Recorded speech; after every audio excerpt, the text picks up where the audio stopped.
Hey, so welcome to the podcast. I'm here with Coach Jared Wilson.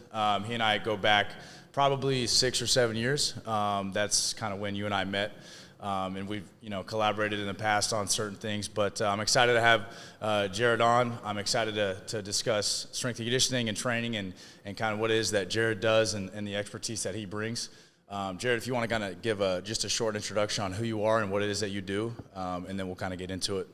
Yeah, I mean, pretty simple. Strength coach, trainer, performance, work with NBA guy, however you want to put it. I think people try to put too much on like a label of a name. At the end of the day, I'm a trainer. But yeah, I mean, we met, I think, about 7 years ago. Owned my own facility in Ventura, California. And then the last couple of years, I've been head of performance for John Wall. I've kind of stepped in, oversaw everything that comes to performance umbrella, recovery, nutrition, training, obviously, all that kind of stuff. About 2 years ago, yes. That's what I've been doing for the last 2 years, and it's kind of taking up all my time. So, what do you do on a day-to-day basis right now during the NBA season? Yeah, so the NBA season changed slightly from an off season, obviously, and that is usually dependent on team when it comes to like the NBA. So like some teams. So I'll go back. So the first year I was with John, we were in Houston. That was the year that he didn't play. They agreed upon a trade.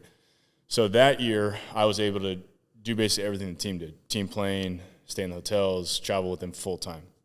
Now, fast forward to this year with the Clippers organization, their rule is that like no outside people can travel basically. So kind of I'm still ahead of his performance, but I like to say more like when he's on the road and stuff, it's like I'm a consultant. So like everything that he does on the road, I'm still in charge of. Like the lifts that he does post-game, stuff before games, all that kind of stuff I oversee and I understand, and it's my implementation of what we do. Then when he's home, it's just like somewhat of the off-season. It's just a little different because obviously the training has changed slightly. The timing of it, game days, all that kind of stuff. When he's home, I'm at every home game. We lift after every game. And then just the day-to-days, go down there usually midday, train, get out of there. It's much more simpler in the season because it's more scheduled and structured. Right. So how did you make that connection, and what have been some challenges that you faced with what you're doing? The connection came, I've said this before, but, from my guy Alex McClain, who's the head of player development for the Wizards. One of my clients trained with him in the summer. He came in, saw what I did, said, hey, next year I'm going to bring one of my guys out here, never knowing who that's going to be. And, a lot of people say that, but you never really think, okay, cool, you're going to bring someone, don't know who it's going to be. So the next summer it ended up being John Wall. And we just kind of hit it off right off the bat. And he was like, I want to hire you full-time at this point in my career. I've had some injuries, I've had some issues. I want someone that's with me full-time. And so we kind of worked that out, went through, a lot to work the things out in the sense more me personally, because I had a fully functioning gym in Ventura. I had a family, wife and daughter. So that was like the hardest part of that decision was like figuring out that kind of stuff. It's always my dream to work with an NBA guy full-time, but leaving a job in a business that I built from the ground up, leaving my family behind was like the hardest decision that I've ever had to make so far in my life. But that's really been probably like the biggest challenge, really. It's not like training is challenging when it comes to travel, where we're training at, those type of things, like the logistics. But the hardest part of the last year and a half before we got traded to the Clippers was being away from family and having to balance that and try to be a good husband and a good father, on top of trying to be the best trainer that I could be at the same time. So, yeah, that's obviously there's a lot going on and there's a lot of logistics. I'm curious about your Ventura facility. So you're a full-time, strength and conditioning coach, trainer out here in Southern California for several years before that. How did you manage leaving that? So how did you build that, and then how did you manage kind of leaving that for the last 2 years? Yeah, so I built that. I basically built it from the ground up. So when I graduated college, I started in Ventura with classic thing normal trainers do is 5, 6, 7 clients, knew that I was a college athlete, wanted to train with me, blah, blah, blah. Then we progressed to, I took an internship and worked at Proactive Sports Performance in Westlake. And then from there, what I tell a lot of people is it's really hard to live in Southern California in the training environment if you don't work for yourself. It's just kind of how it is. It's hard to make enough money to live here working for somebody else, especially what I've noticed in Southern California.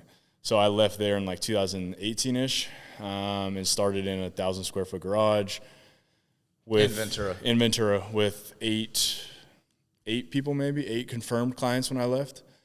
And then, classic plan of a strength coach was I was started in this 1,000-foot garage that was in the back of a shoe store.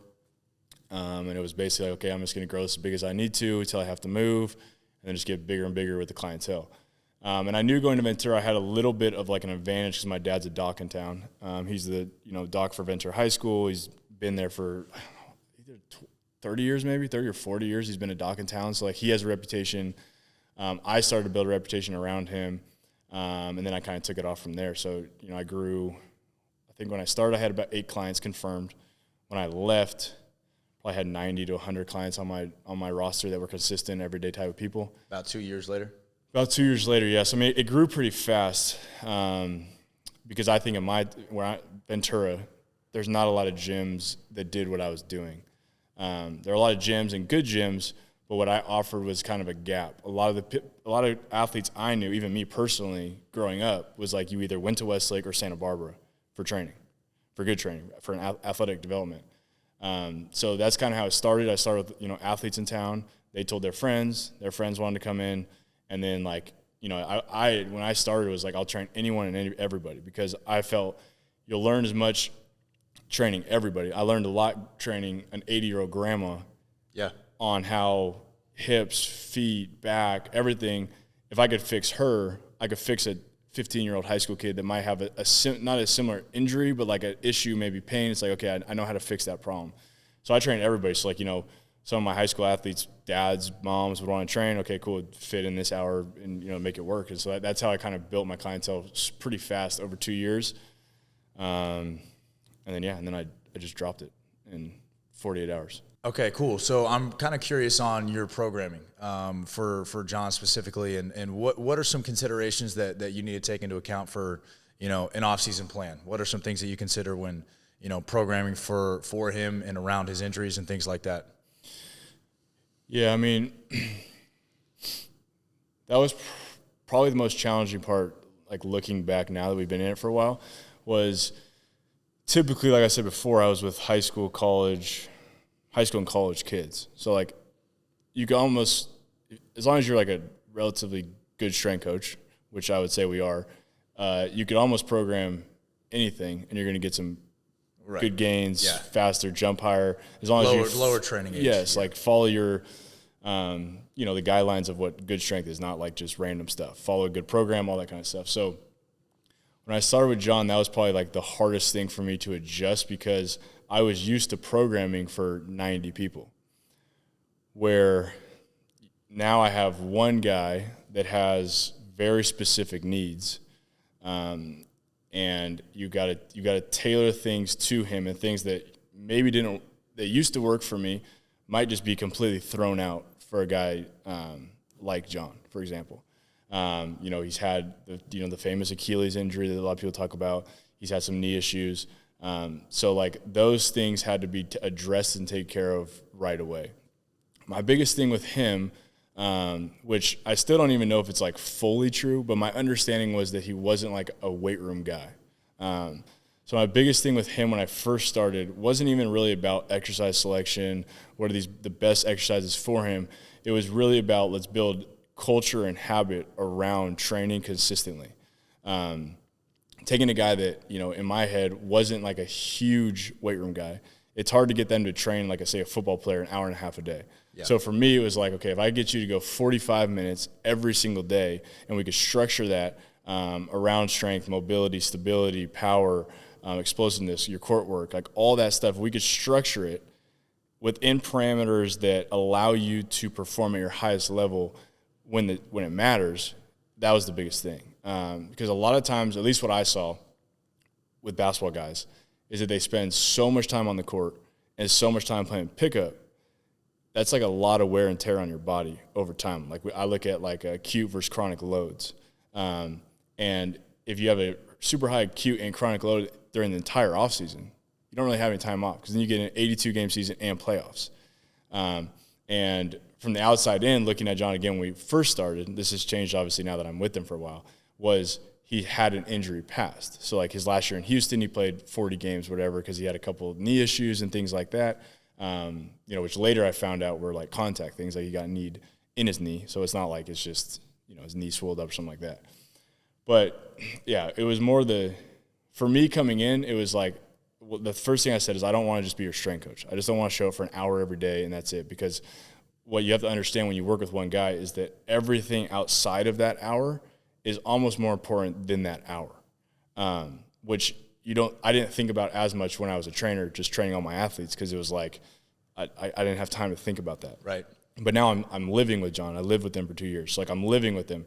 You see what they do in between that session. What are they eating? What are they putting back in their body? What are they doing for recovery? What are they doing at night? What are they, did they go out the night before? Monitoring those things alter and adjust the training versus just writing a really simple program and following it. You can't do that with a guy like that. So yeah, I mean, that's when it comes to programming, that's like the biggest part was balancing the programming around just John, fixing the things that needed to be fixed, and then progressing into like the more fun stuff, I guess, what people like to call it.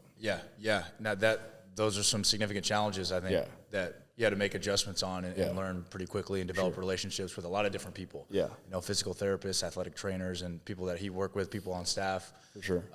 What are some main, just exercises that you guys would do in your off-season plan? Yes, I mean, early on, at least for me, a lot of times when I start with people is that we got to get like mobility and stability first. So you got to look at different joints. You got to look at, does he have the range of motion to be able to get into those positions? So looking at like hips, ankles, feet, all that kind of stuff. So we did a lot of, big toe extension work, Achilles stuff, isometrics, bent knee, straight leg for the calf, for the shank complex, for the hip complex, working through, hip flexors, glutes, your classic like 90s pigeons, different variations of that. As far as mobility? As far as mobility, yeah. So that's like usually the first thing that I attack. And the reason behind that for me is some of these guys are super like wound up. And to me, if you put strength on top of that, you're just kind of winding it up more and more. It's not accessible strength. It's not, it's not really, to me, it's not accessible strength. You can't, when all of a sudden, if you're super strong and you're super tight and you try to explode, that might be a reason why something causes issues, or there might be issues there.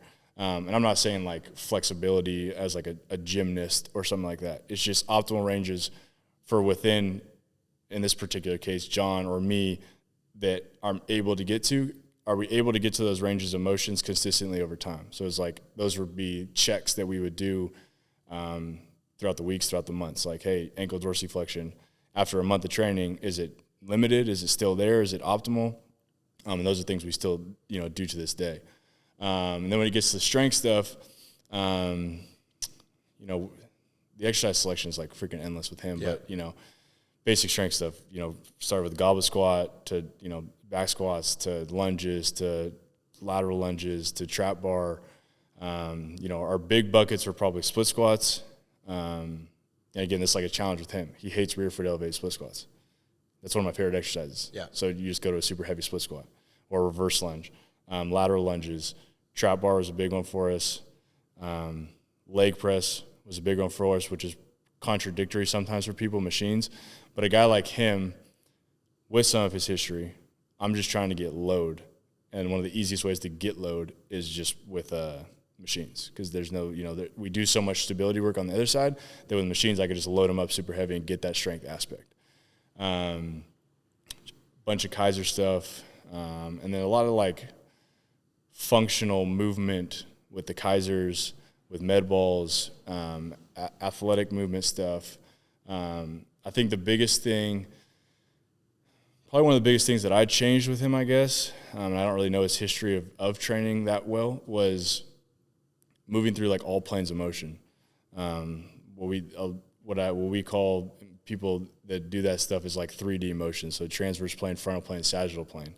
Are you strong within all those planes of motion, and can you handle load and resistance in those versus just like the sagittal plane, which is a lot of people do, which allowed him to free his hips a little bit more, able to move and create more force in different positions. And I think that was a huge game changer for him, was going through that kind of stuff. Yeah, I mean, basically it just sounds like you have a well-rounded program. Yeah, exactly. Starting with mobility as kind of your foundation, and then just making sure that you're training in just a well-rounded, fashion, considering his injury history, which is probably the number one thing that you have to consider, number one, injury history, and number two, what is his overall load and volume and stress outside of your time with him. Yep. Those are, big things that I'm sure you have to consider. Yeah.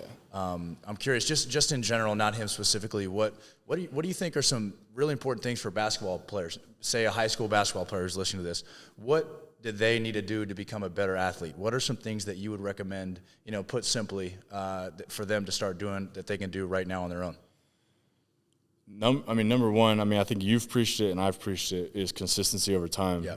Is probably like the number one rock. Absolutely, yeah. I think a lot of high school kids that reach out to me now, or when I post a video with John in it, is they'll ask about that specific exercise and be like, do I need to be doing this? Or John's rehab for this or that. And it's like, it's not really about John in a sense. It's more about the individual. And if you can't put the consistent, like I was with John for 2 years, and I think we took maybe a month off total, and we trained 6 days a week. That's a ton of consistency over time. I think too many kids nowadays try to look for that, like, quick fix, what exercise, what program. I'm going to do this program, I'm going to do that program, I'm going to do this program, instead of just, like, following a well-rounded program all year, all high school, all college, consistently, is, like, the biggest thing for high school kids, in my opinion. You want to try to talk more about it, but that's really it. If I had to say any high school kid that came to me now, I'd say get on a consistent program and just stick with that program for a year, and then see, like, what goes on. Yeah, if you're in high school and you train for a year straight, you will make incredible gains, particularly if your training is high quality. Yeah, exactly. That's a battle I think I fight a lot, is not that kids don't want to be consistent, is that they don't realize that you have to make time for it. Yeah. You have to make a decision and make a commitment to train and say, this is going to be a part of what I do, as opposed to, hey, it's in season. Hey, we had hard practice this week. Hey, we have a big tournament this week, and I'm going to take it off. You have to make the decision, hey, this is what I'm going to do, and this is what I'm going to do consistently. Yeah. I think that's what makes the biggest difference. Well, I think the biggest thing on that, and one of the guys that I work a lot with, or have followed a lot, took his course, is Corey Schlesinger of the Suns, head strength coach. He brought up, it's different when you get to, like, high school, college, and then pro, but he brought the concept of, like, microdosing. And a lot of the high school kids that I talk to now, that's what I try to, like, implement with them. Because, like you're saying, it's like a lot of high school kids, the offseason is great. And the offseason is the biggest part of their career, in a sense. And when you're in high school, your season's relatively short. So the offseason is really easy to get these good gains, get good training, you're jumping higher, moving faster, all that kind of stuff. But then when you get to season, it's probably, I don't even know nowadays, 3 or 4 months maybe. Yeah. But if you don't train for 3 or 4 months, it's basically like a little progressive downhill. Yeah, detraining. Like, detraining, yeah, exactly. You're not going to jump as high as you did in the beginning of the season. But the concept, and I kind of did this on my own, but Corey kind of was able to, like, put it into terms and organize it to where it just kind of made sense, was for high school kids, like, if I talk about season with a high school kid now, it's the concept of, like, keep your high days high and your low days low, which is, like, pretty simple, is that stress is stress. So a game day really should be the day that you're lifting. Now, high school is a little different because typically they'll play, like, Wednesday, Friday. So you could lift on Saturday and, say, Monday. So you have a couple days in between before your competition. But, like, you could get some crazy stress in those 2 days. And your other days could be more, like, pregame could be a power development day. And it doesn't need to be the concept that he brought up that me and John follow now during season, is that, like, it doesn't need to be an hour session. Right. It could be 30 minutes of work and then 30 minutes of foam rolling, Normatec, just recovery stuff, so you feel good going into your game, and then you kind of repeat that cycle. But too many high school kids just, my practices are hard and my games are hard, and that's it.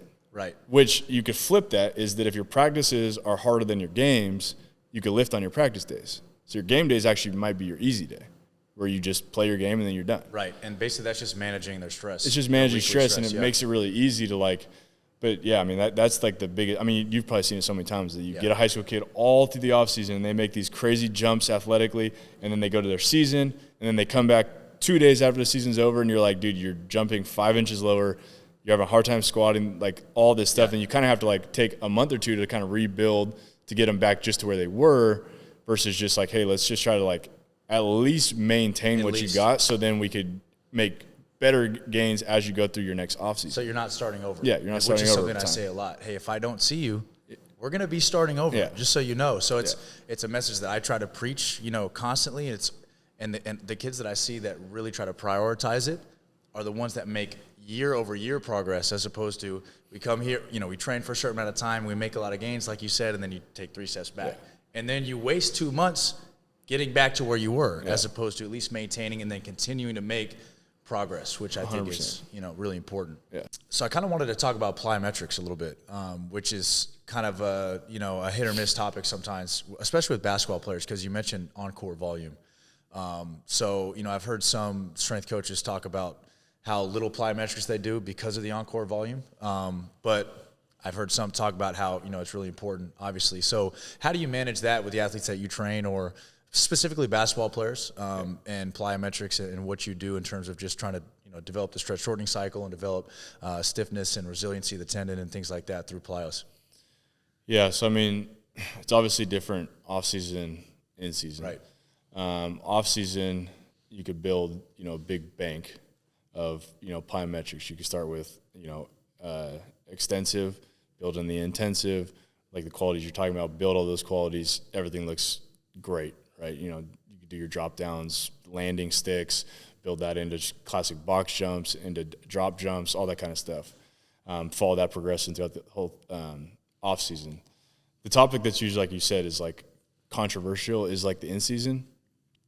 The approach that I took with a lot of my athletes that I had here, or basketball athletes in general, was trying to gain an understanding of like, one, what practices look like. And again, I go back to like stress. Is what does a practice look like and what does a game look like? And then what do those jumps look like? And to me, it's similar in a sense to strength kind of, but it's like I want to keep high days high, low days low, and I want to keep the qualities that we train in the off season present in the season. Now, we're not going to hit like depth jumps every single day. Right. But I think there's a time and place to, what Corey coined was like microdose them. So I'm on the fence or the side that I'm not going to take plyometrics completely out of a basketball player's program just because they're in season, just because they're getting jumps in their sport. But I'm not going to overload them drastically more. It's hard to do as like a busy strength coach, but like what I've learned over seeing different practices, watching pickup, is like kind of sitting there as a strength coach on the sideline and looking like how many jumps is he actually getting, right? Like maximal how many intensity, explosive jumps is he getting, right? I mean, there might be a pickup or a practice that's a walkthrough where they're not getting any jumps. Now, that day's probably a low day, so I'm going to keep it low. I'm not going to have them jump. But, like, I might take, like, a week or a couple weeks and try to understand what their jump volume is, and then where are the pieces missing, and then where can I strategically put those in where maybe it's only 3 sets of 2 depth jumps on our Monday. They got a game on Wednesday, so there's time to recover, but they're keeping those qualities within their program. Now there might be times, where we add some extensive stuff in there as part of the warm-up, jump roping. Like, you're still getting a plyometric effect. I'm not just taking jumps completely out that, I think some people would say is like they're just getting their volume in play, which they are, but like I said, like, depends on the athlete. They might only get 4 to 8 explosive jumps in a game. Right. And in practice, they might get none. Yeah. Right. I mean, if you're not there to see it, you don't really know. But how many high school kids they might mess around in one practice and like they didn't get any jumps. So that's how I look at it. It's like I look at, again, overall stress acutely, so like the week, chronically over a couple weeks, and try to get an understanding maybe early off season of like what does this look like, And then where can I help the athlete at least maintain or maybe even have some progression throughout the season by just giving them little doses of, whatever, a trap bar jump, a depth jump, or some jump rope, or some skips, or some stuff like that, to where they're actually getting some constructive actual training versus just some basketball stuff. Right, and I think if you're training a team, you got to look at starters and Exactly. bench players, because they're getting different volume. 100%. They're getting different volume in practice, and they're getting different volume in the game. So I think if you're training a team, you have to consider that as well, and 100%. you might have to individualize even more so. And to your point about, what are they actually getting in the game? What are they actually getting in pickup? What are they actually getting in practice? For me, in speed development, it's kind of similar, because I want to expose athletes to high velocity sprints as much as I possibly can, while not overloading them or overtraining them. So, in a typical practice, it might be a walkthrough, or it might be just maybe a lower day in practice, and they get 0 sprints. It's just more of a walkthrough or a lower day. So for me, what can I look at as far as their practice volume and then their in-game volume? What speeds are they hitting in game? Are they hitting the speeds that it takes to continue to build speed during the season, which I think is important and can be done? Yep. Obviously, the off season is different, but I think of speed kind of as the same thing. Plyometric volume 100%. and then high max velocity sprinting volume, I think, is kind of similar. So just managing their overall load and the overall adaptation that you wanted to get from what you're getting in a training session and what you're getting in a game and practice, because the body doesn't know whether it's a training session or the game or practice. 100%. It doesn't matter. So I think managing that can be effective, especially for plyometric volume and also speed development. 100%. What do you think are some of the most important things for reducing risk of injury? And not necessarily just basketball, but any athlete, high school, college, for reducing their risk of injury? Number one, sleep. Off the bat is, like, for me, sleep, nutrition, hydration are like the biggest rocks for recovery for kids, for high school athletes, even college athletes. I think, again, too many people look at things and Normatex, foam rollers, cryo, all these things. Those are all supplementary. Exactly. And they're all like, oh, this is going to fix me. I'm like, don't go buy a $1,000 Normatec when you don't even sleep. Yeah. Not even, like, ideally, like they say, 8 to 10 hours, but like, not even that, just like good quality sleep. Like, you're up all night playing video games, and then you go to bed for a few hours, you wake up tired. Like, fix that, fix your nutrition, and fix your hydration, just intake of water. And then let's talk about that. But can you do that for an extended period of time? I think that's the biggest thing for recovery and injury prevention, really. Don't come to me and ask me what you can do more when you don't eat breakfast. Exactly. Like, you got to start with the basics. Yeah, you got to start with the basics. You got to, come to me and ask, like, what can I do nutritionally better? What can I do? How can I sleep better? I mean, there's so much research and science out there now on these things that it's like, it's not very hard to, like, find, again, some type of program that you personally can do and then just execute on that. Like, put your phone away an hour before bed and try to go to bed at the same time and wake up at the same time every day. Just try to do that for a month. But then when it comes to the other stuff, I think strength is king. I think you got to be strong to prevent injuries. Stability, mobility, like all those things we've talked about are obviously probably the biggest components of injury prevention. But I think, the biggest things are like the smallest fine things that nobody wants to talk about because they're kind of boring, but nobody also wants to do. So it's like, you got to keep talking about them and try to educate kids on that. I see that from the lowest level to the highest level, is that, you stay up all night and then you go try to perform. It's hard to perform. And then you wonder why you feel sluggish or tired or you have a soft tissue injury. Most injuries that I could see, not necessarily, like, if someone gets hurt, there's obviously times where it's just, that's going to happen. But sometimes if you track back, like, one of the things I started doing was I take a lot of notes on day-to-day stuff. And so, like, if I could track back on some of my clients, let me start over. When I did stuff, I would check in on a lot of my clients. How you doing? How'd you sleep? What's this? What's that? And I would take notes on some of my clients. And that gives you a lot of information. Ton of information. Yeah. And so I could see sometimes, like, when they rolled their ankle or when something was sore or painful or injury occurred, I could almost date back sometimes and say, like, well, you didn't sleep good for a week. You had a friend's birthday party. You had this, you had that. So I'm not saying that's why, but that didn't help the situation of injury. And it could be a contributing factor. It could be a contributing factor. So, like, and that's why I always go to like my first instinct. I want to say, strength and training because I'm a strength coach. Right. But if you're not doing any of these things right, this is not going to be as optimal as we want it to be. Right. Now, I always have the preface, like, I'm not telling you not to live your life. Like, yeah. Enjoy your life, play the video games, do that kind of stuff. But just have an understanding of, like, when you're going to do it and, how you want to do it. And, maybe during season you're not, like, those type of things. But, yeah, I mean, those are the big rocks to me. Yeah. So I know you've worked a lot, especially when you had your facility in Ventura, with female soccer athletes, particularly high school and college.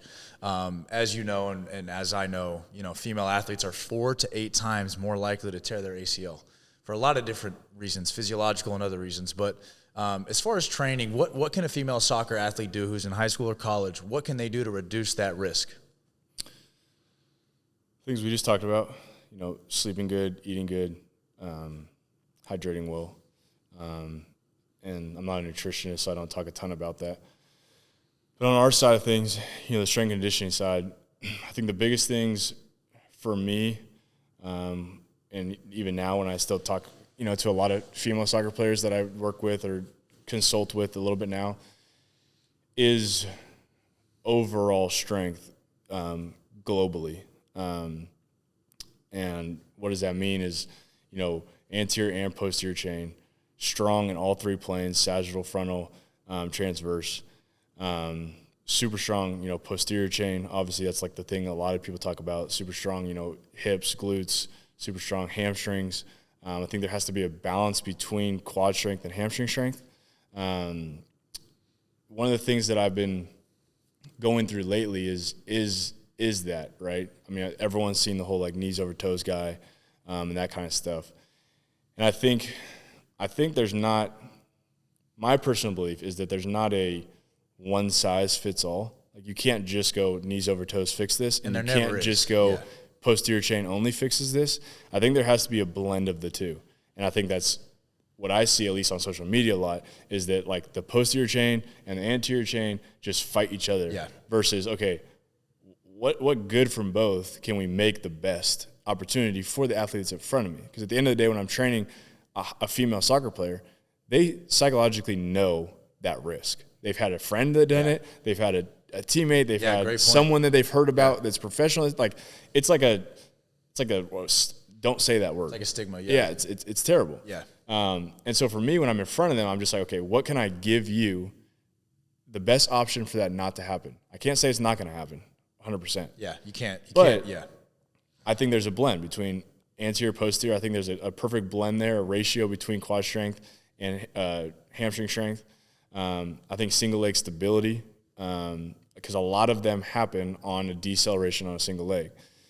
Now, what I got into was movement efficiency and like the biomechanics of movement, how they get in and out of a cut, how they decelerate, how they change direction, how they flip their hips and turn. Now, that could start as simple as like standing on a line, 3 steps, decel, right? Maybe that's day or week 1. Then how do we get that into more, let's extend that to 10 yards and let's go faster into it, speed. And then let's go into an L shape. So now you're decelerating that leg and now you got to shuffle one way. Now you come into that and then you come back off that, right? So you just change the movement based on the direction or distance, speed. And then from there we go maybe an auditory cue. So now it's reactionary. So you got your strength as your foundation. I think every female athlete or any athlete needs to have a strength foundation. And that foundation needs to be probably a lot bigger than what a lot of people think. Like I've had athletes that come in, they're like, I'm super strong. I could goblet a 30-pound dumbbell. Well, that's not strong. Yeah. You're like behind the line. I got a high school girl over here that's 2 years younger than you. The dumbbells goblets a 60-pound dumbbell. Yeah. So building that foundation, and then while you're building that foundation, have the mechanics of deceleration and of movement built into that, but at a very simple stage. Because a lot of these girls, like, when you look at club sports or any sport, you just kind of roll the ball out and play.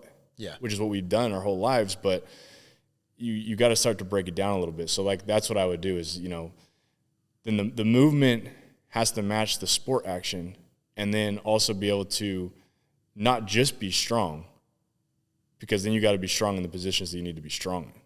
So that's like, I think sometimes people, again, focus too much on strength and not on movement and how the body works from the ground up, from the foot all the way up, and how, center of mass shifts one way, your knee goes the other way. That's a bad issue. Yeah.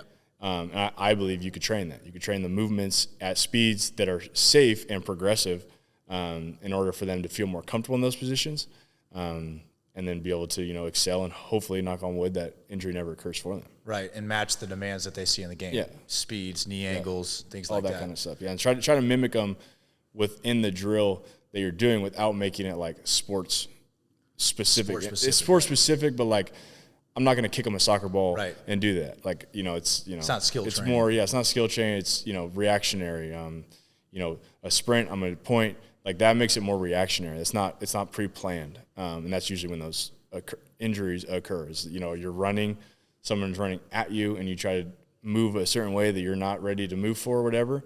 And you get that from, you see it so many freaking times. It's sad every time it happens. Yeah, I think an easy answer is just injury prevention training is just good training. Yeah. How do you reduce risk of ACL? Well, you just train in a well-rounded program, and you do it consistently. And you get really, really strong. I think that's one of the biggest problems is women's soccer is, I think we've talked about this before, their schedule is ridiculous. Like, they go from high school to club to high school to club to high school to club to high school to club to college. So it's like they never, like, it's hard for them to really have a break to train. Whereas, like, basketball, like, you got your high school and you have AAU. Sports these days are just hard. It's hard to stay consistent. I will give that to kids. But if you're serious about it, you'll find a way to do it and do it consistently. You have to. I mean, you have to do it nowadays. And I think it doesn't take that much. It doesn't take. You don't have to train 2 hours a day every day in the weight room to reduce your risk of injury. And plus, that's not even realistic. Yeah, it's not realistic. You don't have to do that. If you look at kind of the FIFA 11 and the checklist that they've provided and the research that they've done, it's not that quote unquote complicated. You just have to do it, and you have to do it well, and you have to do it consistently, and you have to stick to it and make a decision and a commitment to do it. Kind of like we were talking about earlier. Yeah, it's not like, a football high school player, they have 9 months of an off season. Yeah. They can train a lot more regularly. A women's soccer player, a female soccer athlete, like you said, they're basically going 12 months out of the year, aside from sometime in the summer and sometime in December. And so they have to find the time to do it. And and as a trainer, as their strength and conditioning coach, you have to be smart and understand volume and load and intensity and things like that. But if they're not getting the stimulus that they need, as far as the strength, you have to come in and get stronger. Yeah. Whether you have a tournament or a game in 2 days, you still have to make the decision to do it, because it's not about this week, it's about this year and next year and your 4 years in high school going into college. So you kind of have to have a bigger picture, which sometimes some people don't see. They think, hey, if I just take this week off or this next 2 weeks off, I'm going to feel great. Well, if you take those 2 weeks off, you're going to get weaker. Yeah. And you might actually increase your risk of injury. So 100%. You kind of have to look at it backwards almost. It's almost counterintuitive. And I think once people understand that, they start to make gains and they start to then play better, because good training not only reduces your risk of injury, but it increases your performance and your output and your speed and everything. Yeah. So I always like to say, reducing risk of injury, it's just good training and consistent training. Yeah, it really is. I mean, I think one of the things that you see on the soccer side, and it's not a knock on a team or anything like that, it's just a lot of soccer at the club level, at least what I see, is a lot of linear, and it's a lot of conditioning. So you're not getting sprint work, speed work. Yeah. You're not getting multi-directional change of direction work. So you're only going to get that multi-directional change of direction work in play. But again, are those stresses and volumes high enough to create an adaptation? Or can lead to overuse if that's all you're doing. Exactly. Yeah. So, like, it might be, just sitting here thinking about it, like, that might be one of the reasons we see a lot of ACLs. A small reason is that, like, at the club level, at least what I've seen, is that your change of direction work comes in practice. But is that stressful enough that's maybe mimicking game? Because a lot of times I hear is, like, these girls or athletes do it a lot in game. Yeah. So it's obviously at a higher intensity. And then a lot of your other work is just conditioning work. Yeah. Which, again, might be overtraining you or just extra higher stress volume, that doesn't need to intensity. be there. Yeah. And so you're not getting change of direction at high speeds. You're not getting multi-directional work, and you're not getting sprint speed work. You're definitely not getting strength work. Yeah, and you're not getting the strength work. So it's kind of like, I think it's slowly changing. with the research and science that's coming out, and with, I think, more of the club teams and making it a priority of that. But I think it's still a few years away, and I think it's just something you're going to see, constantly. I mean, it sucks because it's like we've seen so many of them, so you would think that there'd be a change already, but there's really not. I mean, I've been to club practices, and that's what I've seen is that, like, their change of direction stuff is within small-sided play. But half the time you see that, again, you see at least 4 or 5 of them just standing there. Yeah. And it's like, okay, you got maybe 4 change of directions. Right. The intensity is not there. The overload is not there. Yeah, nothing's there. I mean, like, and then if you go to the highest level, like, they wear catapult and those type of systems that actually show intensities of change of direction, sprints, all that kind of stuff. And it's like you're trying to get those intensities high so your body has the volume and capacity to handle that. Right. And that's why I think at the high school level, the girls have to make their own individual decision. Hey, I'm going to go train. Hey, I'm going to do it, because the coaches oftentimes don't necessarily believe in or think it's important enough to do it, or they just don't have time, which I understand. So a lot of times the family, the individual, you have to make your own decision to go, hey, I'm going to go do this because you see the value outside of your team, because and it's hard because they take a lot of time. Yeah, exactly. So I think that can make a big difference. Soccer practices are usually like 2 hours. Yeah. 3-4 times a week. And it's a lot of running. It's a lot. It's a lot. So it's, I think it's a hard balance. I think people like yourself and other trainers in certain areas slowly try to push that envelope. And that's really the only thing that we could do is, try to get your foot in the door, try to have some conversations. Yeah, it starts with that. And it's not a knock on coaches. It's just like, that's not what they grew up studying and learning. It's like what they grew up with: squat, bench, deadlift, get super strong. Yeah, that's like their age range. Most coaches, at least. Some of the younger ones are doing a better job. But like the older coaches, like that's all they know. Yeah, you see it even at the football level or any sports. Like that's just what they know and that's what they follow. They haven't followed the research and science, but that's also not their job. Their job is to coach the football team or coach the soccer team, and they may not even have time for it. Yeah, they probably don't have time for it. I don't, it's not like I'm like, oh, go study, but it's like, hey, let me at least come to your team and have a conversation with you, and let me try to implement a couple things. Because like one of the things that I've talked about with my buddies who works in the soccer world is like your warm-up. Your warm-up could be a massive stimulus and opportunity to grow some of these qualities. Yeah. And so just 20 minutes of your warm-up, you already do it. Let me just alter it a couple times, and let me throw in a couple sprints, a couple change of directions towards the end of your warm-up, and now they're primed and ready to go for practice, and now you could go about your normal practice. Right. But let me get that, and let me get maybe 15 minutes at the end as a cool down. Yeah. And that's it. Let me just change those couple things. You don't have to worry about it. Let me just talk to your captains in this, and let's organize it together, and then boom, hands off. And I think that even would make a drastic change. Right. And so the coach doesn't have to change his practice, plan. Yeah. And that's kind of what the FIFA 11 has done. Yeah. And that's why I've done 2 ACL clinics here at my facility with an orthopedic surgeon and a physical therapist to come in and educate as to why. And then I think when the parents are educated and the athlete is educated, it clicks. It's like, oh, okay, that's why we need to do this, this, and this. For sure. Because education, most people don't know. No idea. And then they don't know until they've already torn their ACL, and then they start to find all this stuff out. But now you've lost a year, potentially your career. So for me, that's why I try to get the message out, as much as I can, just educating and providing the value of the knowledge of, hey, this is the reality of, what it is, and this is physiology. But it's a hard battle to fight, especially with club and how the high demands of what they do year round. So yeah, it's hard. I mean, I probably know 4 girls from club teams that I've known that have gone ACLs, or from my sister's team that are like PTs now. Yeah. Because it's like you tear your ACL and then you go into that for a year, and it's kind of like you kind of like fall in love with it. Yeah. And then all of a sudden you know a lot about it, and then you're like into it. Yeah. But it sucks because it's like, I wish you didn't have to go through that. Right. And female, especially soccer, is such like a big thing, especially in our area. Like you said, if you miss your junior year because of ACL, like that could be the difference in a scholarship versus not. Yeah. Like, or your dream school versus a D2 that you're settling for now. And then you have those psychological, battles. But yeah, I mean, I think the biggest thing is education, trying to give them an understanding of the importance of these things that we're talking about. Because I think most people, parents, athletes, buy into that once they actually know the importance of it. And like you said, it doesn't take a lot. So just give me a small amount of your time, and we can make some big changes. And again, knock on wood, hopefully that injury doesn't happen to you. But I can't say with 100% it's not going to happen to you. Yeah, right.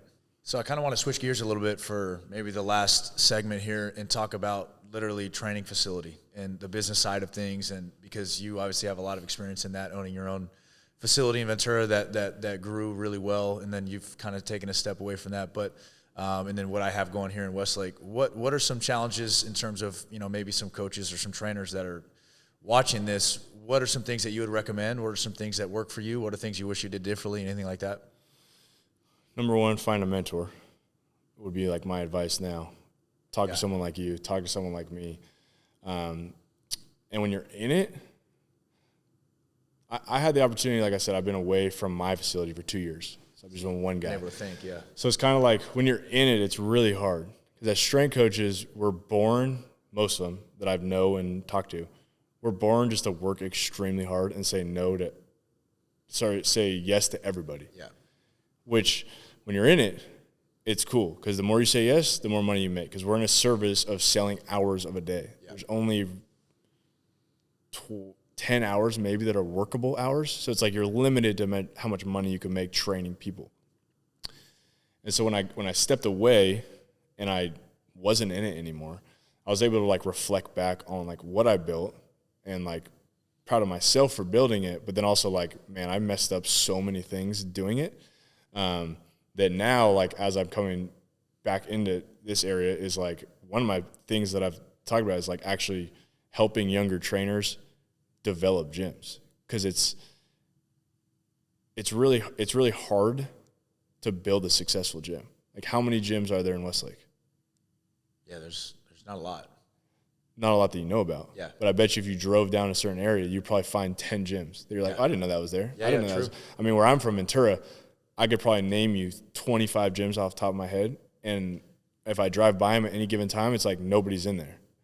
And it's like, wait a second, what's going on here? So it's like, how do you set yourself apart? Yeah, how do you set yourself apart? What do you offer? How do you, there's so much into it, but like how I take a step back is that strength coaches get into this to be a strength coach, not a business person. And you have to learn the business side of things because you got to learn how to take payments, how to schedule people, how to pay your taxes, pay taxes, like all the things that come into it versus just training someone because that's our passion. That's what we love to do. I think that's where a lot of people get caught up. Yeah. All those details that bog them down and slow them down or frustrate them or stress them. You know, those are a lot of things that you have to learn on the fly. Yeah. And the young strength coach thing to me is like, I even struggled with this early on a little bit, was the balance of like saying yes to everybody, but then also trying to run the business side. It's like you could train for 10, 12 hours a day and make a good living, but then it's like no one sees the 4, 5, 6 hours on the back end that you're trying to just figure out what the heck business is.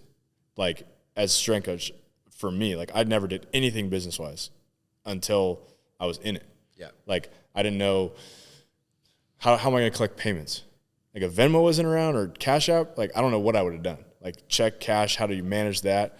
And that can get backed up really quickly. It get backed up super fast when you're super busy. You're saying yes to everybody. You got 100 clients. You got 100 people to talk to every single month to try to get payments, and then also you're missing payments, and then that gets stressful.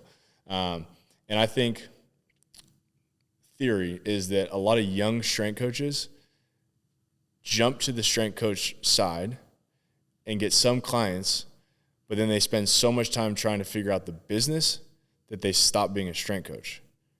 And then when you start to lose the quality of the training that you have, you're not separating yourself apart. You're the same as everybody else now. So why would I go train with you and maybe pay you more than go train with so-and-so down the street for cheaper? Right. You start to lose this. So I think it's trying to find this balance. And I think what I would do now differently is that I would have invested more on the business side, more than I did. In terms of processes and getting processes in place. Get, right away, get like some type of like credit card payment thing. Right away, I might have honestly hired like a front desk person and paid one of my athletes maybe minimum wage or some worked out some type of deal to just like, organize the people that are coming in, check them in, understand, because it just starts to get hectic. And the last thing as a strength coach, we work crazy hours. You want to do at night is you get home, and then you want to stay up another couple hours making sure everything on the business side is okay for you to continue to run your office. And then on top of that is like being married and having kids. It's like you want to try to balance all this stuff. It's extremely hard. You got like 5 hats on at all time. You're trying to be a dad, you're trying to be a husband, you're trying to be a trainer, you're trying to be a business person. It's like there's why companies have CEOs, COOs, all that. Yeah. You know, it's hard, and you know it's a hard process, and you learn a lot along the way. But yeah, I mean that's like the hard part. Especially when you have 5 a.m. mornings every day. Every day. And a lot of times you're late. You're here till 8:39. Yeah, exactly. So it's like you don't have a lot of time to do the things that you need to do. So it gets backed up. Especially if you do have a family, which you need to prioritize. So some of those other things fall on the wayside. So, I think it's definitely hard. What's some advice that you might give, someone who's trying to open a training facility, wherever, and I mean not necessarily this area, but wherever? What's some things that maybe you wish you would have done differently, or some advice that you have? Not that I would have done some of the things I'd done differently. Some of the things I did. Start small.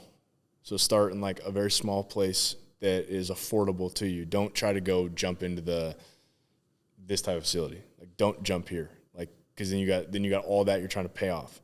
So start small. Build a clientele. Build a reputation around training. Right. That's who you are. Your training style, what you do, the systems you have in place. Build around that. Build reputation and word of mouth around that. If your training is terrible, it doesn't matter. It doesn't matter what you do. Exactly. And I think that might be one of the mistakes. Is like some of these trainers, they don't just have – the only way to get, in my opinion, get good at training is training people. And a lot of these trainers don't train enough people, but then open a facility like this from day one. And it's, you got a bunch of overhead. You invested a bunch of money in the equipment, but now all of a sudden you don't have the people coming into your gym because your training quality is not high. And they could come to someone like you. Like, this training's way better, similar price, and they got it all figured out.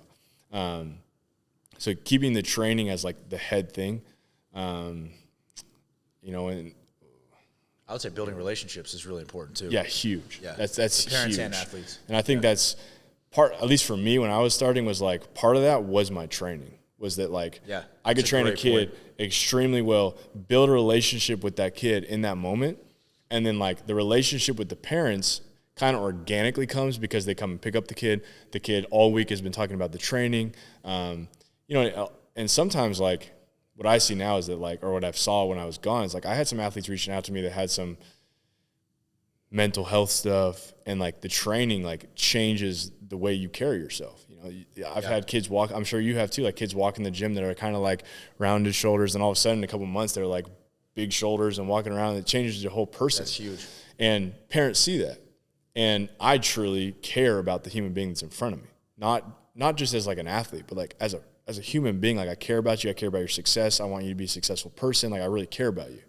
And parents see that, kids see that, and your business. That's kind of how word of mouth grows. And then the back end stuff is like early on getting more into like the business stuff, because I was so bad at that. It was just train.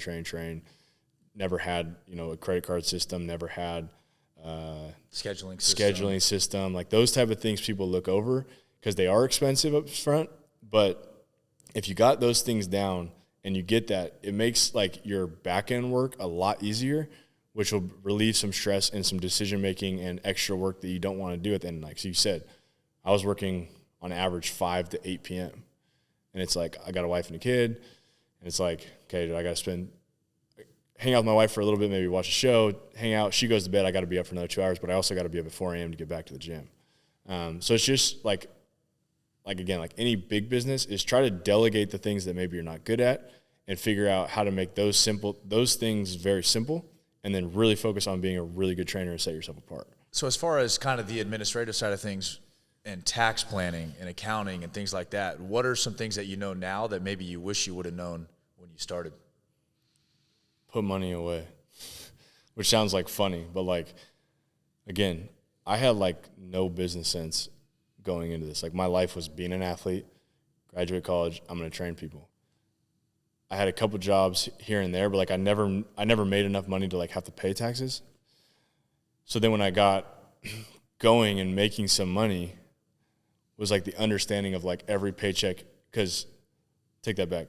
Every job I've had, I've been independent contractor. So not W-2 to where they take part of your taxes out and then all that kind of stuff. So every job I've had or everything I've done has been just me. So I've had to save money for taxes, which I remember my first year, not saving enough based on just like a percentage, right? Or being a dumb younger kid where I was just like, oh, I got enough money. I'll go buy this. I'll go on this vacation. I'll do this. And then all of a sudden taxes come around. The government's like, hey, you owe us $10,000. I'm like, dude, I only got $8,000 in my tax account. Being like, oh shit, like I got to find $2,000 more dollars. Right.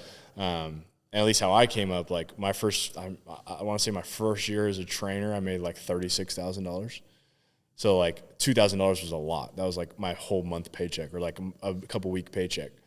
So yeah, just like having an understanding of what percentage you need to put away, put more away than you need to. You know, like simple things people say is like live smaller than how much money you make. Right. Like just have an understanding of that. But it's a little harder, I think, was harder, not as hard now, to like put that money away versus just a check coming in and being like, hey, I want to go to dinner, I want to go do this. Like, you know, just spending money as a young trainer, a young person that's never had to manage their own money. Yeah, I think what's important too is, especially if you're running a training business and you're really trying to grow it and you're really trying to make it your full time, is to have an accountant that you know and you trust who can do your taxes for you and help you save money that way. Yeah. Set up the right business type, whether it's an S corp, whether it's a sole proprietorship, whether it's an LLC, whatever is best for you in your area. But and then managing and keeping track of expenses and revenue. Yeah. As simple as that is, people don't know to do that. No. And it comes tax time, either you're not doing what you need to do, or you end up paying a lot more than you needed to because you just weren't on top of your numbers. Yeah. So I think just from a business sense, that makes a lot of sense, and people just don't do that. Yeah. And I didn't do that at first, and I had to learn kind of the hard way, kind of like you did. But now, you know, having to manage a lot more, I think that makes things a lot easier. Yeah.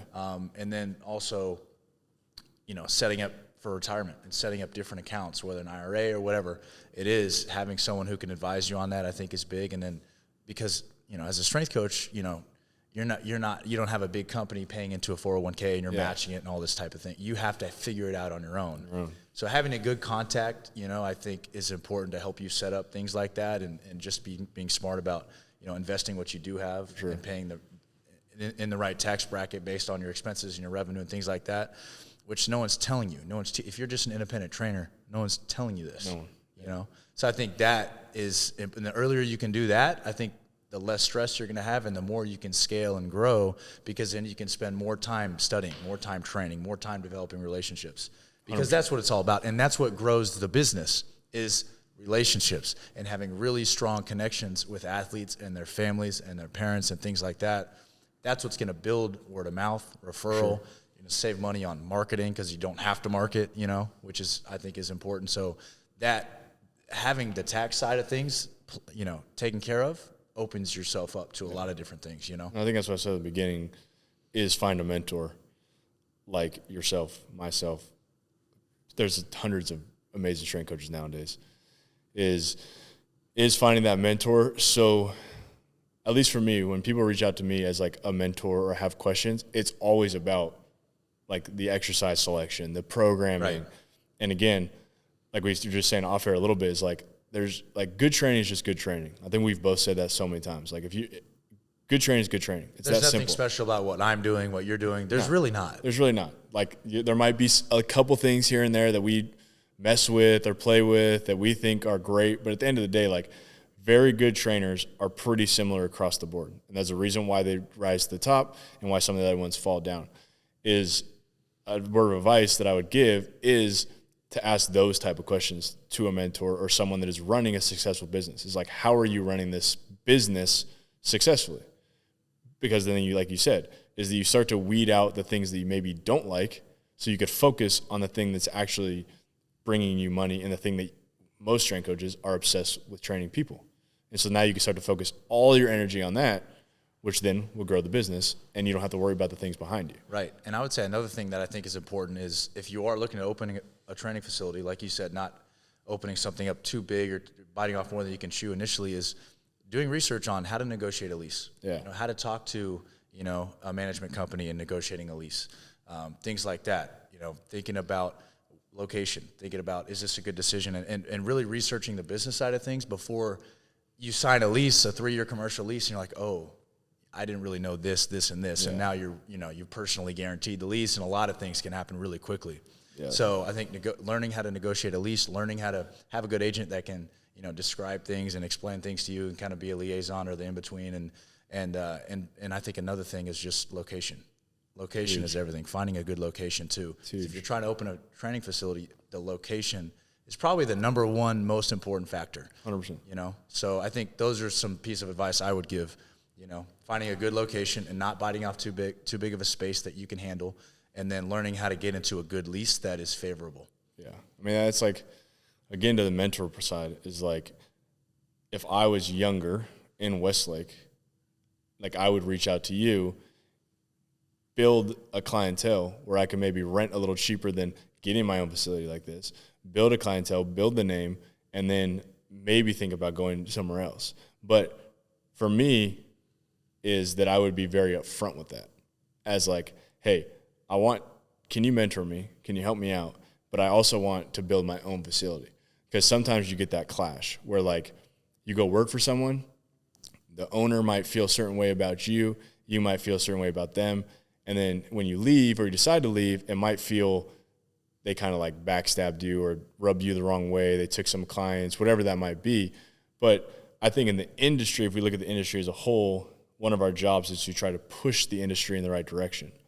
So if a younger strength coach was mentored under me, went on to build his own facility that was successful, that's a good thing. That's a win for everybody. Yeah. And I'm happy for that person because there's so many freaking people out there to train and to do what we do. Yeah. Like, it's not like, I don't know, that's just like something like I personally would rather see that. And you see this in some of these big facilities and big names like the Boyles and the Cressies that have been around for a long time. Like, you see a lot of their interns or employees now with their own facilities or with an MLB team or with an NBA team. And it's like, that's a win for you as like a mentor. You're going to get more people that want to come work for you. And so it just starts to push the industry in the right direction versus the opposite. Right. And I think that's something that Eric Cressy and Pete do really well. Huge. Pete has talked about that in terms of their internship program and how many guys have gone to other places, and they don't fight that. They actually take that on as this is our opportunity to build and grow the industry, as opposed to, hey, we want to keep coaches here and we want non-compete and all this type of stuff. But the other side of things is, hey, let's develop these as really, really good coaches with the expectation that they're going to leave. So let's do a really, really good job so that then they go do a really good job. So 100%. I think if everybody took that approch, I think there'd be a lot less, drama or stress or whatever the word is, how you want to describe it. Yeah, I mean, I think that's like a big thing, and I think people try to go around it or try not just be open about it. But it's like, if I had a young strength coach come to me now and worked with me for say 2, 3, 4, 5 years, and then they went on to do something huge, like that's a win for everybody. It's a good reflection on you. Yeah, it's a good reflection on everybody. I mean, the kid worked really hard. Because, again, it is like to get in a space like this, day one as a strength coach is almost impossible. Right. As a strength coach. I mean, like I said, my first year I made $36,000. That probably wouldn't keep the lights on here. You know what I mean? Yeah. So it's like it's hard to do that. Yeah. I mean, it's hard to have a place like this, be busy, get the clientele. It's a year – 2-year process to really get like a reoccurring clientele, word of mouth spreading, like schedule. Get all these things going. Yeah. It takes probably a good year if your training is really good and you start to build those relationships like you talk about. It takes time, and your landlord is not going to give you time when rent's due and that kind of stuff. So it's like it's as a strength coach, like I would love for younger strength coaches to come into different situations so where they can start to build their own systems, learn from you, do these things, and then maybe go on their own. Yeah. It took me over 3.5 years to even come. I was training at parks. I mean, it's what it takes because I had to buy everything. I literally had to buy everything that I was using. Yeah. I've never been to a place to rent out a facility or anything like that. So it doesn't. I think sometimes people expect it, like you said, on day one. You can't make $500 an hour on day one as a trainer. You just can't do it. Not a chance. And so to expect that is unrealistic. And to be able to come in and train in a space where all the equipment is provided and things like that, it's an opportunity I didn't have. So you can't expect that, on day one. And like you said, it's going to take at least a year. In my case, 3.5 years, of just grinding every single day and that's a good point. Not to cut you off, but like nowadays, especially with like COVID, is like training at a park or stuff like that is like, you could make a solid business out of it. And I know you did for like 3.5 years. And like, you probably invested in more equipment than versus like a space because the park worked so well for you. Yeah. I mean, it worked well. Yeah. It was a solid model. Yeah. Had a lot of people come in. So instead of investing in a place, which maybe you couldn't do at that moment, you just reinvested in, say, equipment that was able to allow your training to be at a higher level. And then you're not starting too big too soon, and you're just slowly building, which you have to be patient, you know, and you just have to be willing to work hard. Yeah. Which for some reason, I think is rare sometimes. People are willing to be, you know, they expect a lot. Yeah. But just being willing to work hard and to sacrifice and to put your head down and just work as hard as you can, as long as you can, and be consistent with that can go a long way, especially trying to be a strength coach who has their own training facility, you know? Yeah. I mean, that's like the last time I talked about this stuff was like, that is like the social media dilemma of the whole world, really, but also the strength coach industry. Is like, someone goes to your page and sees what you're doing now. They're like, I want that. But if they scroll to the bottom of your Instagram, I don't want to do that. Yeah. And it's like, all right, well, you're not going to get to this point. Yeah. And you can see that for almost every successful strength coach. It's like, if you scroll to their bottom of their social media page or scroll to the beginning of their strength coach career, it was all like that. It was internships. It was unpaid internships. It was sweeping floors. It was doing everything you can to get a client. It was traveling. It was going to parks. It was doing all that stuff just to start to get your name out there. And you learn a lot doing that. Yeah, you learn with a lot of different people. So I would say, just to maybe close it off, a piece of advice would be train as many people as you can. It doesn't matter who they are, their talent level, their age, their whatever. Treat them as if it's the most important athlete in the world, and then provide value. If you provide value, people are going to see that, and then the word of mouth is going to catch fire. You know, so I think that would be maybe the most important piece of advice, is to train the person in front of you the best to your ability, and they're going to tell other people. You know, and that's kind of what I've seen just in my personal experience. 100%. Yeah, that's all. That's all I've ever done. Is just treat, like when I left Proactive, where we worked with a lot of pros, was that when I went to Ventura, which never had that, my philosophy was, I'm going to bring the professional training to whoever was in front of me. And that's what I try to do now, is like, you know, everything we've talked about today is like a high school athlete. I look at their stress consolidation, all that kind of stuff. No one else is doing that. You know, just they come in here for an hour, you train them, and they're gone. Yeah. But if you try to train the person in front of you as the most important human athlete you can. And do it genuinely. Don't just fake it, obviously, which we do. They will feel that. They will tell people, and then it'll kind of grow your business. And, you know, that's when the fun begins, when you got a lot of people coming in. And, you know, that's when the hard work of working at parks. I know you used to unload your freaking van for hours just to set it up. Like, you know, it's like, that's the stuff people don't see. But doing that over time gets you to this, and all that hard work pays off, versus the reverse that I've seen before is people try to do this, and then, like you said, at the end of the 3-year lease, or even before that, they got to break the lease because they can't make any money to pay for it. Right. And then they're like, you know, because they didn't have that hard work, because the training world is hard work. Yeah. It's like I said in the very beginning, there's only a certain amount of hours a day that you can work, and you're selling hours at the end of the day.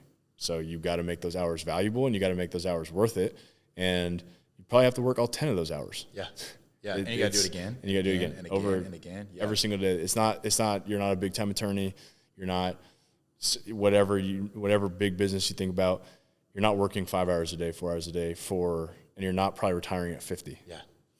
You know, it's like you got to put these consistent hours in over time, and, you know, and enjoy it, which a lot of the most successful strength coaches that I've seen really, really enjoy training people and the person that's in front of them. Well, I really appreciate you coming here and taking the time out of your really busy schedule to come and talk. I would love to have you on again. I would love to even potentially have you co-host and bring in other strength coaches and other people in the industry to have good, meaningful, insightful, you know, conversations. So I appreciate you taking the time.